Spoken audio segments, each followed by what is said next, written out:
pre-fair judging a little under a month away, we wanted to take some time to show you all how you should be assembling your 4-H posters. Whether it's your first year or your 10th year making your poster, these are some helpful hints to remember when assembling your poster. The first helpful hint is you're going to need a 22 by 28 inch poster board, and we always display the posters horizontally. Do not format your poster vertically, horizontally.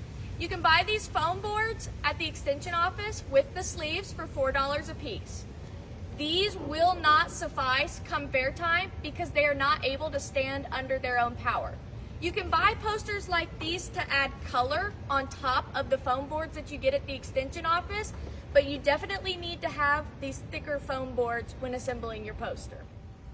So now we're going to show you some examples of some of my previous 4-H posters. So this was a goats poster that I did in my 10th year of 4-H.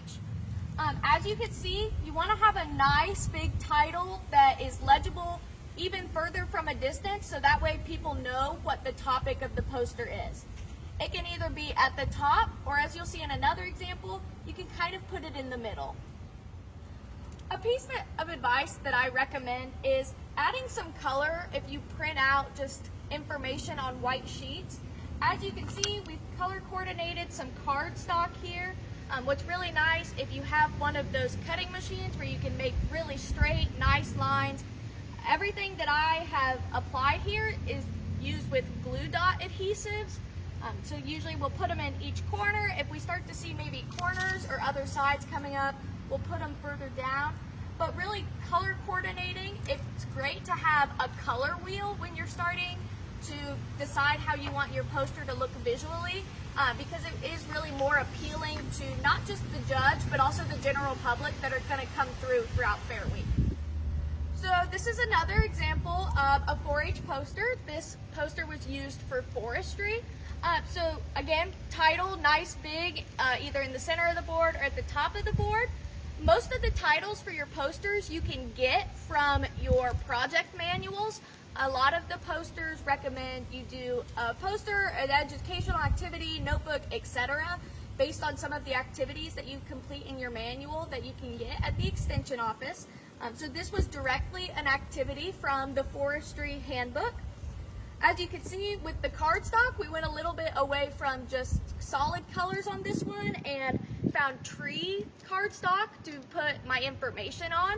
A great place if you're looking for cardstock and don't know where to go, Hobby Lobby, Michaels, Joann's Fabrics, any of those types of stores have lots of resources and lots of colors and patterns for you to pick from. You can really express your individuality through your posters, but also creating a nice visual layout so information is easy for the reader to read. It's not too much where they just feel like they're reading paragraphs, and giving them a real summary of the information that you want them to know. Some final pieces when finishing up your poster. This is not required specifically for this county. I always put a label underneath the poster sleeve.